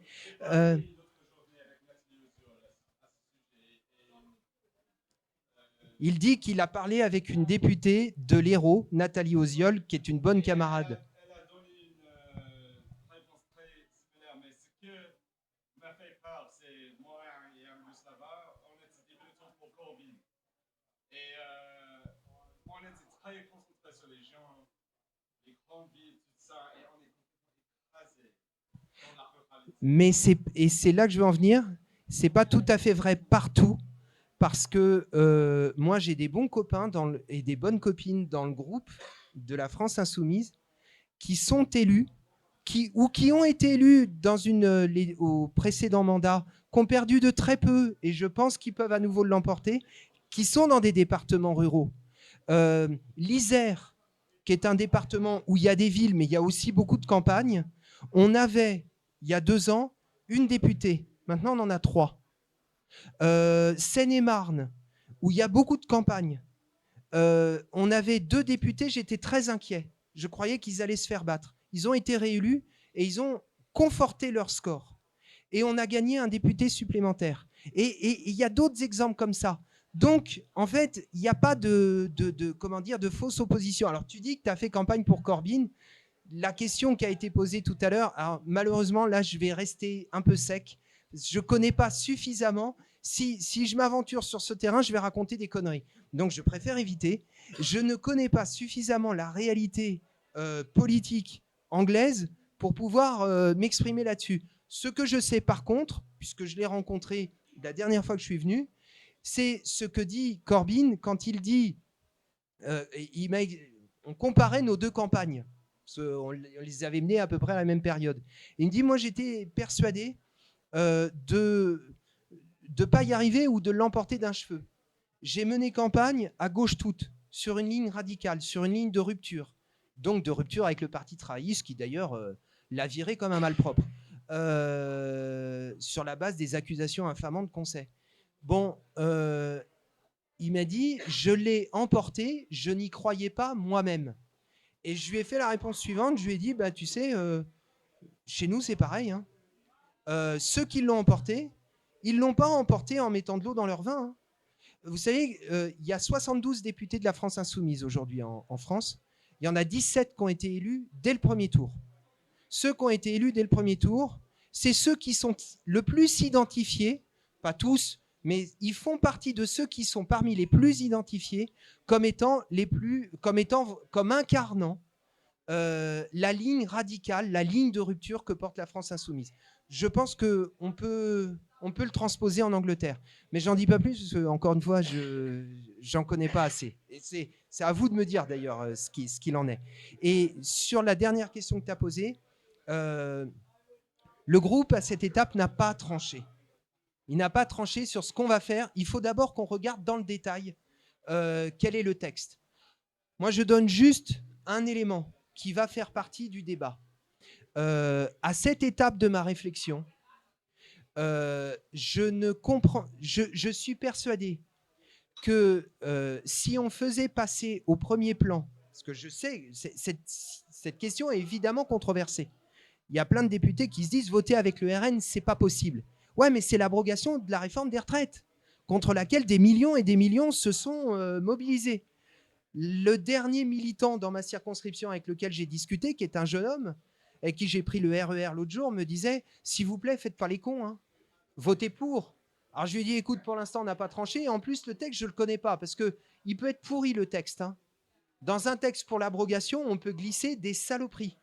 Donc, il faut tout regarder dans le détail. Et pour l'instant, on n'a pas encore eu la possibilité de le faire. En tout cas, je sais une chose, c'est que des millions de gens ne comprendraient pas qu'on fasse passer, des calculs politiques qui passeraient nécessairement pour des combines avant l'intérêt du plus grand nombre, qui est celui qui a mis des millions dans la rue.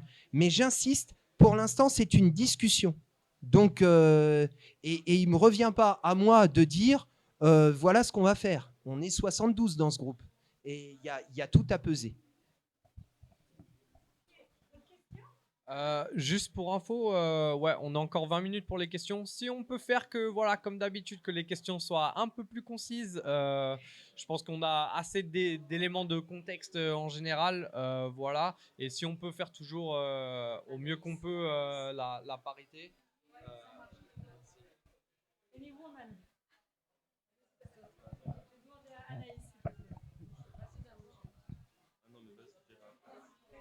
Ok, pardon.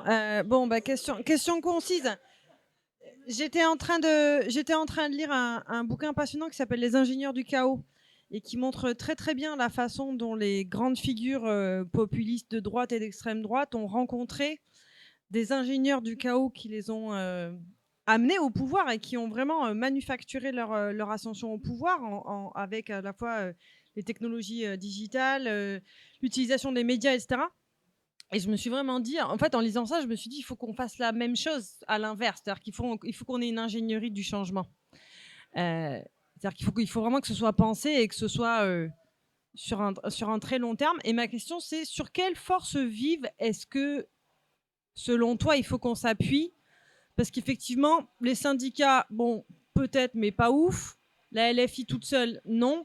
Quelles sont les autres forces vives que tu vois dans la société qui peuvent appuyer cette structuration vraiment? Comment est-ce qu'on peut fédérer aussi ces forces qui, à l'heure actuelle, à mon avis, elles sont bien, elles sont là, mais elles ne sont pas toujours fédérées.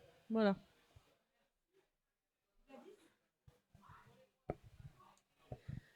Alors moi, oui, ce serait plus un commentaire que je voulais faire par rapport à la... C'est mieux là? Voilà. Par rapport à la diabolisation de la LFI. Moi, quand je reviens en France, j'ai été choquée parce que moi, je connais la LFI par rapport aux réseaux sociaux et j'adhère à toutes leurs idées. Enfin, je suis vraiment enthousiaste par rapport à ce que vous faites. Et de retour en France, la diabolisation a vraiment fonctionné quoi, par rapport aux médias. Et je voulais faire un petit feedback par rapport au... J'ai regardé hier la Boétie, il y avait une conférence en direct. Ouais, c'était très intéressant, c'était très bien. Et il y a juste un moment, je ne suis pas l'habitude de parler en parole, en public, pardon. Il y a eu la deuxième table ronde. La deuxième intervenante, elle a fait un commentaire, c'était sur l'éducation et la sexualité à l'école. Et je pensais à l'influence inconsciente, tu sais, Édouard Bernet, comment on peut influencer. Et j'ai trouvé dans son discours, je ne sais pas si vous m'entendez, je m'entends mal moi avec le bruit là. On m'entend c'était un commentaire. Je voulais dire qu'il y avait une rhétorique avec des imageries. À un moment, elle parlait. C'était si tu l'écoutais comme ça, de façon un peu légère, et d'un seul coup, elle a énuméré des fake news qui venaient sur des accusations sexuelles qui avaient été faites à l'école d'éducation. La façon dont c'était fait, si quelqu'un n'était pas vraiment adhérent à la LFI, l'écouter comme ça aurait balancé une imagerie vraiment. T'as envie d'arrêter la vidéo, t'as envie de dire mais qu'est-ce qu'il raconte à la LFI, t'as envie de tout arrêter quoi. Donc je voulais vous dire, par rapport à, j'apprécie vraiment votre travail, mais quelquefois dans la communication, il peut y avoir des choses qui peuvent nourrir cette diabolisation, qu'il faut être très prudent parce qu'à dénoncer la fake news, mais comment c'était dit, la ménagère qui écoute en faisant sa vaisselle, ça aurait pu être contre-productif, ou en lisant un livre. Donc voilà, c'était pour partager ça. Merci. Là, petit soundcheck, tout va bien? Ouais, alors je voulais revenir un peu sur ce que tu disais sur les syndicats, la Palestine, la question de la Palestine et les écolos et le PS. Toutes ces personnes qui ne voulaient pas vraiment assumer le visage de Mélenchon sur les tracts, évidemment, qui disent que ça va nous faire perdre, alors que moi, ce que j'aime bien répondre à ces gens-là, c'est 22% au présidentiel. Hein, donc, si on perdait, ça serait. Mais j'ai l'impression qu'une partie de la gauche a encore du mal à comprendre que exposer et combattre les discours racistes, dans toutes leurs formes, hein, ça peut être évidemment les discours, les sous-entendus, aussi les conceptions du monde, hein, parce que ça s'appuie aussi sur des conceptions vraiment néolibérales du monde, et évidemment aussi les actes. C'est pas seulement un outil de lutte sociale, c'est évidemment essentiel d'un point de vue moral, mais ça permet aussi de retirer, comme tu l'as dit, une manière de nous diviser, hein, que ce soit à l'international. Et précisément, tu vois, la critique des directions syndicales, je la fais aussi. Et elle est normale, parce que nous, précisément, à gauche, on connaît le goût de la défaite. Et que si on leur dit qu'ils sont dans une impasse, c'est parce qu'on n'a pas envie de perdre. Précisément, il n'y a pas d'animosité là-dedans. J'en profite pour rappeler que aux USA, les taux d'inscription dans les syndicats sont plus élevés pour les personnes racisées que pour les personnes blanches. Et ils augmentent. Et ça, c'est une tendance en Occident et dans les pays néolibéraux et capitalistes qu'il faut analyser et comprendre. Et au résultat de toute cette politique conflictuelle, évidemment, les syndicats ne sont pas sur la même ligne que la France Insoumise. Mais c'est quoi le résultat? C'est qu'à la CGT, il y a une majorité de personnes qui sont pour la ligne de la France Insoumise. Et on l'a vu, c'est aussi pour ça que Martinez n'a pas pu placer son dauphin. C'est parce qu'il y avait une rupture claire avec cette ligne-là. Et j'en profite du coup pour terminer, arriver sur ma question. Comment est-ce qu'on peut faire pour mobiliser les jeunes et les abstentionnistes à Londres, justement sur des questions antiracistes? Parce qu'à Londres et au Royaume-Uni en général, on est dans un moment vraiment clé. Hein. On le voit que nos deux pays sont un petit peu en miroir. Ils ont eu Rishi Sunak, on a eu Emmanuel Macron. Ils ont eu, nous on a eu aux européennes Bardella qui a failli accéder au pouvoir. Au même moment, eux, ils ont eu des émeutes révoltantes dans leur pays. Donc voilà, comment est-ce qu'à l'étranger, on peut aussi mobiliser et peut-être se mettre en contact avec des organisations pour faire front commun sur ces questions-là, et aussi pour faire comprendre et montrer aux personnes dans la gauche française qui ne croient pas à cette posture.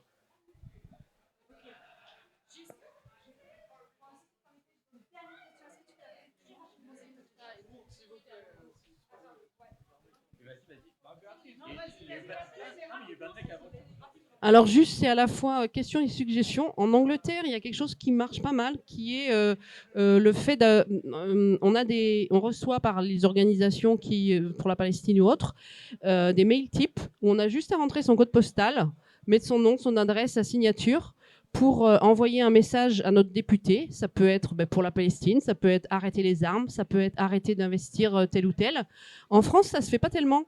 Alors qu'un mail type comme ça, par exemple, moi je demande à mon député, quel qu'il soit, qui vote pour revenir sur la réforme des retraites, c'est très facile. Et donc, est-ce que c'est quelque chose qui ne pourrait pas être utilisé en France?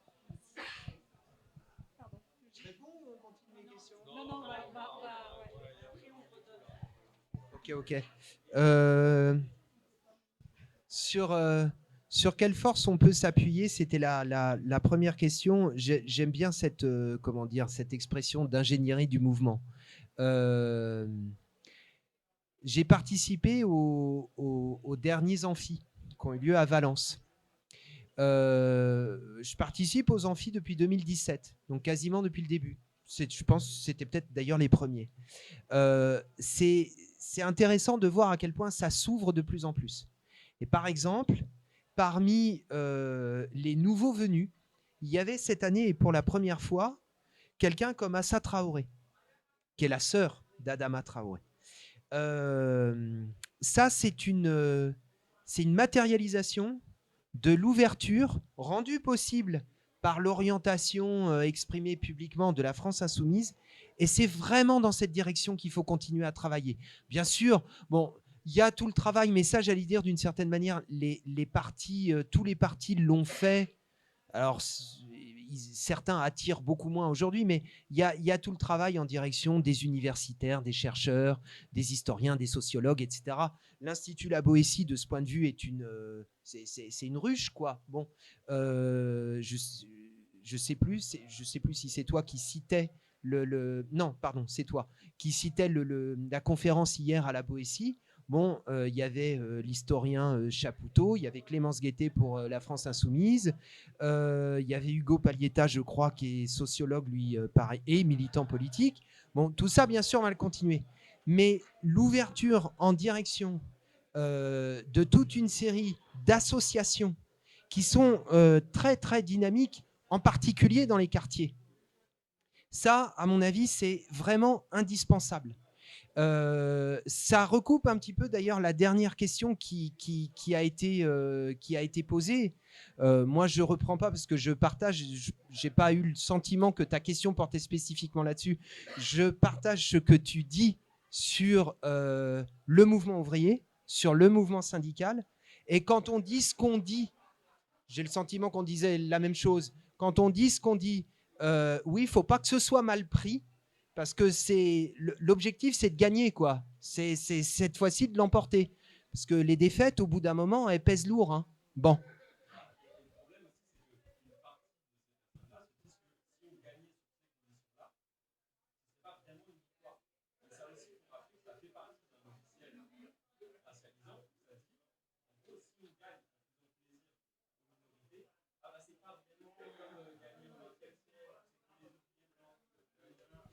Et en même temps, je te dirais que sur un certain nombre de questions, on revient à la question de la division de la classe ouvrière, les intérêts sont les mêmes. Hein.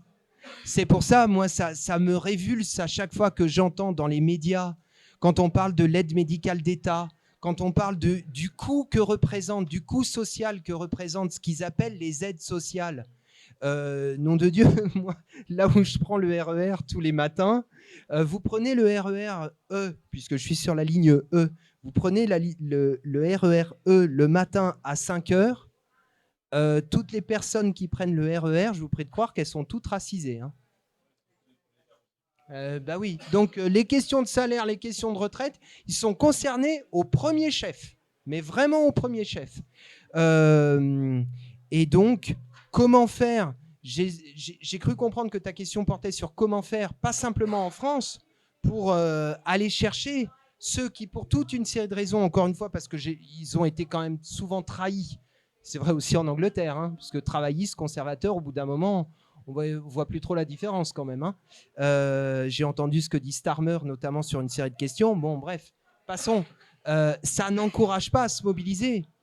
À part faire exister un mouvement sur une ligne de rupture, je ne vois pas comment on pourra convaincre des jeunes, comment on pourra convaincre toute une partie de la population de se dire cette fois-ci, ça vaut le coup, ou le jeu en vaut la chandelle. Et franchement, il y a du boulot. Hein. En France, on n'en est qu'à la moitié du chemin.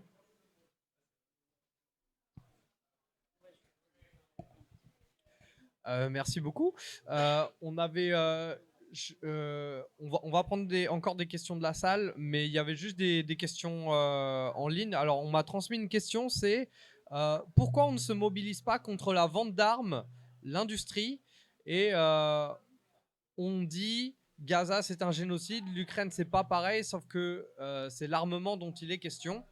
Et je fais un lien avec une question qu'on nous a envoyée de Adrien sur TikTok. Alors merci de poser les questions et n'hésitez pas voilà, à en poser. Pour faire le lien entre international et syndicalisme, quelle place en France pour les actions des travailleurs pour réaliser les boycotts des États criminels ? Voilà, donc on va peut-être... Je te laisse le temps de prendre les notes avant l'autre question. Moi, je veux préciser la question sur la vente d'armes, c'était ma question. Et moi, j'irais même plus loin. Je pense qu'on est en fait en train de nourrir cette politique de guerre en acceptant de dire que Gaza, c'est un génocide. Je sais qu'une fois, j'étais à une manif, j'ai posé la question, j'ai dit, mais c'est quoi ? Pourquoi on n'est pas avec des drapeaux blancs ? Pourquoi on manifeste pour un camp ou pour un autre ? Et pourquoi on ne mène pas l'Ukraine à tout ça ? On m'a répondu, ah non, l'Ukraine, c'est une guerre et Gaza, c'est un génocide. On ne peut pas manifester pour les deux à la fois. Moi, je pense que manifester contre la vente d'armes, manifester pour la discussion du budget de l'armement au Parlement, je pense que ce sont des points fédérateurs, que ça calmerait justement cette dualité antisémite pro-palestinien qui règne en France et qu'on est en train de nourrir comme ça.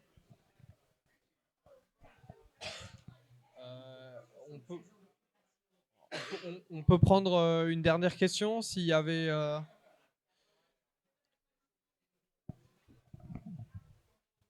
Je précise qu'après, les gens pouvaient rester pour débattre entre vous. Hein. Par ailleurs, on n'a pas dégagé dans 10 minutes, donc on pourra décider ensuite. Voilà, on prend la dernière question. Moi, c'était pour revenir sur le point sur les campagnes. Je voulais savoir, il y a 130 députés FN aujourd'hui. Ça fait 130 endroits où ils sont implantés avec des permanences, des gens qui sont là tout le temps. Et c'est pour savoir, je sais qu'en 2022, il y avait un projet d'avoir de plus en plus de locaux dans des circonscriptions qui sont dures à gagner. Est-ce que c'est toujours le projet et où est-ce que ça en est?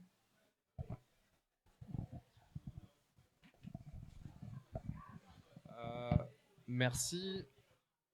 Bon, alors, sur la question de l'armement, vous me prenez par les sentiments.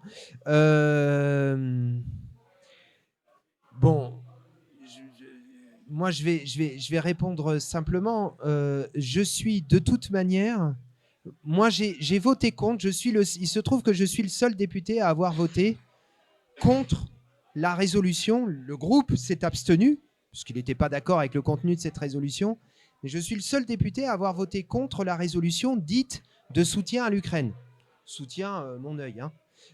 On a les chiffres, au passage, concernant l'Ukraine.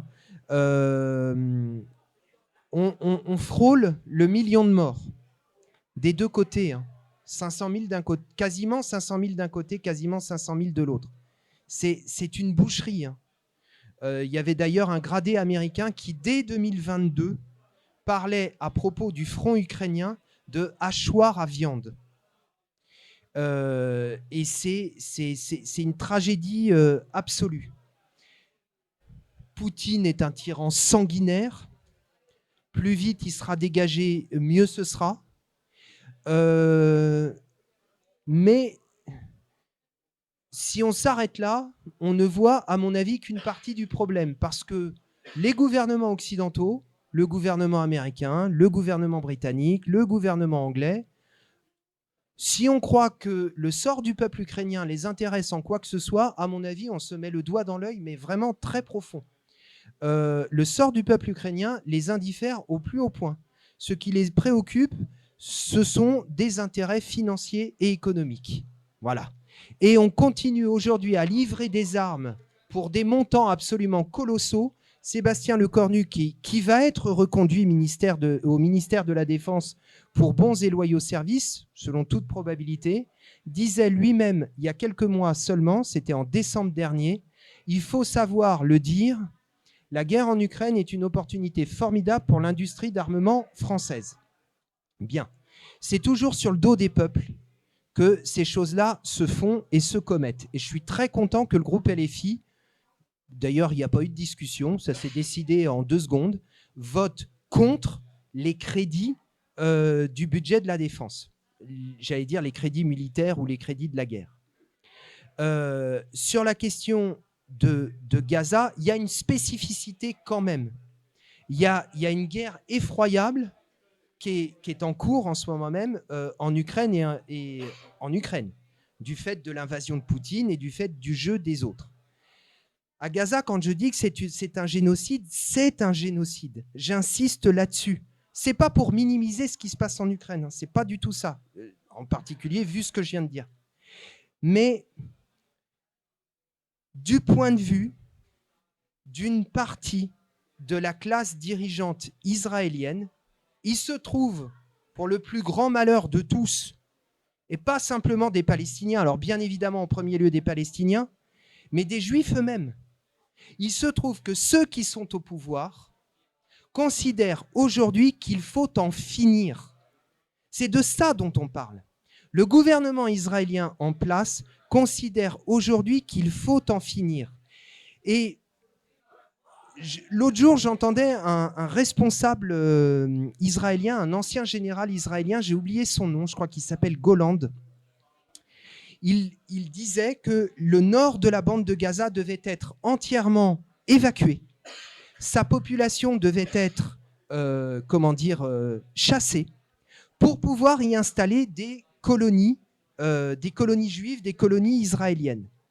Et quand je dis c'est pour le plus grand malheur, bien sûr, du peuple palestinien, mais aussi du peuple juif, si on croit que le boomerang ne va pas revenir à un moment donné, on est en train de fabriquer une bombe, mais absolument monstrueuse.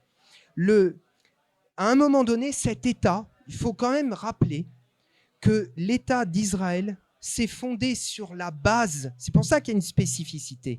Il a été fondé par l'impérialisme britannique en premier lieu, l'impérialisme français et ensuite l'impérialisme américain et l'accord de la bureaucratie stalinienne du Kremlin. Il a été fondé sur la base de l'expropriation et de la négation du droit de tout un peuple à la terre et à la souveraineté. La finalité ultime de ce projet, c'est à un moment donné de vider le territoire de ceux qui, de leur point de vue, n'ont plus rien à y faire.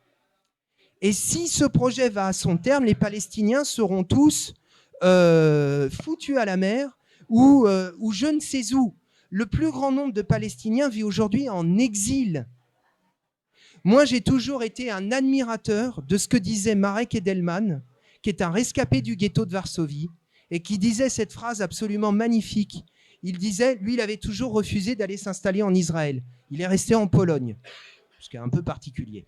Il était rescapé du ghetto de Varsovie, hein, quand même. Et je ne demanderai pas à tout le monde de faire ce qu'il a fait. Mais il disait, si à un moment donné, pour pouvoir vivre, quand vous allez vous installer dans un pays où vivent des millions d'Arabes, si d'abord et avant tout, vous ne vous dites pas, il va falloir se métisser, eh bien, ça va conduire à des massacres en série. Et c'est ça qui est en train de se passer. J'en viens à la question de l'armement. Le plus gros scandale, c'est que, je vais prendre le gouvernement de Macron. Macron, il passe, et ses ministres passent leur temps à l'Assemblée nationale, la main sur le cœur, à dire, ils ne l'ont pas dit dès le départ, hein, mais ils le disent maintenant que la situation devient compliquée pour eux. Ils disent, c'est le feu, il faut trouver une solution négociée. Mais dans le même temps, ils livrent des équipements, ils livrent des munitions. Moi, j'ai participé à une conférence avec des militants, notamment un militant italien pour lequel j'ai une admiration sans borne, qui a bloqué, qui est docker, qui a bloqué le port de Gênes, parce que des armes étaient livrées à ceux qui, en ce moment même, massacrent tout un peuple. Ça nous ramène d'ailleurs à la question de la responsabilité des directions syndicales et du mouvement ouvrier. Ça a été ce qui a fait que la guerre du Vietnam s'est arrêtée à un moment donné. C'est d'abord la résistance héroïque du peuple vietnamien et le sacrifice de millions et de millions d'entre eux, mais c'est aussi que la jeunesse américaine et que la classe ouvrière américaine s'est soulevée à un moment donné et que, par exemple, les dockers à San Francisco disaient « les armes, on ne les enverra pas. Les navires, ils resteront à quai. » Et ça, pour moi, ça reste toujours un modèle. Voilà. Je termine sur la question des locaux. La campagne pour acheter des locaux, elle se poursuit et on l'amplifie. Moi, je suis député référent pour le département de l'Aisne, qui est un département rural, et on se bagarre pour pouvoir acquérir des locaux dans ce département. Voilà. Merci beaucoup. Du coup, c'était incroyable. En tant que quelqu'un de descendance vietnamienne, merci pour le petit mot pour le Vietnam. Je suis refait. Mon assistant, sa famille est... Voilà, on est partout. Alors, petit mot de la fin. Alors, je veux vous dire merci beaucoup d'être venu. C'était un peu un gros stress pour nous. Alors, gros merci à Clara qui a tout organisé.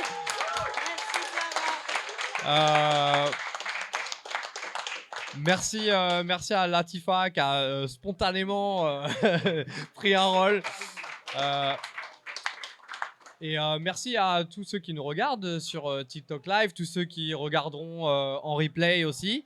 Merci à Justin qui nous a bien aidé à organiser la Circo et nous aide à bien organiser la structure en général. Je voulais vous dire, on a besoin de main pour organiser ces événements comme ça, pour faire vivre la Circo. N'hésitez pas à contacter moi, Clara, sur le groupe. Si vous avez des spécialités, il y a plein de trucs à faire selon les spécialités des gens, que ce soit la trésorerie, que ce soit les organisations d'événements comme ça, que ce soit la programmatique. Donc voilà, si on veut faire vivre la Circo, il faut se bouger. Et là, je parle bien sûr pour LFI, mais pour le NFP en général, il y a des circos à l'étranger. Là, cette circo, malheureusement, on l'a perdu à 1000 voix. Et je pense que ça ne se serait pas passé comme ça. Voilà, la prochaine. Voilà, exactement. Ça va arriver plus vite que prévu. Là, on a, pour recontextualiser, je pense qu'avant la prochaine dissolution, on va avoir quelques mois pour refaire ça, quoi. Donc voilà, parlez aux gens qui sont français autour de vous. Venez nous aider, venez participer aux événements comme ça. Faisons vivre la Circo. Voilà, donc je vous rappelle, le 29, on aura un événement avec Raphaël Arnaud pour parler des émeutes ici, de comment on organise l'antifascisme concrètement. Et voilà, bien sûr. Et voilà, hein, merci beaucoup à vous d'être venus. Et puis, vous pouvez continuer l'échange maintenant. Et voilà, si tu veux un petit mot de la fin, Jérôme. Le mot de la fin, c'est tu l'as dit d'une certaine manière. Je disais tout à l'heure, cette situation ne va pas tenir longtemps. Je pense qu'à un moment donné, et peut-être plus vite que prévu, on va être appelé à nouveau, pas faire de pronostics, mais bon, c'est ce que je pressens. On va être amené à être à nouveau en campagne. Donc, c'est ce que je disais tout à l'heure, il faut continuer à labourer le terrain. Là, on est dans un entre-deux. Et en même temps, on est déjà en campagne d'une certaine manière. Donc, moi, je conclue sur une chose. Merci beaucoup. Merci beaucoup pour votre accueil. Merci beaucoup pour l'échange. Parce que franchement, c'était super. J'allais dire, vous me réinvitez quand vous voulez. Mais merci encore.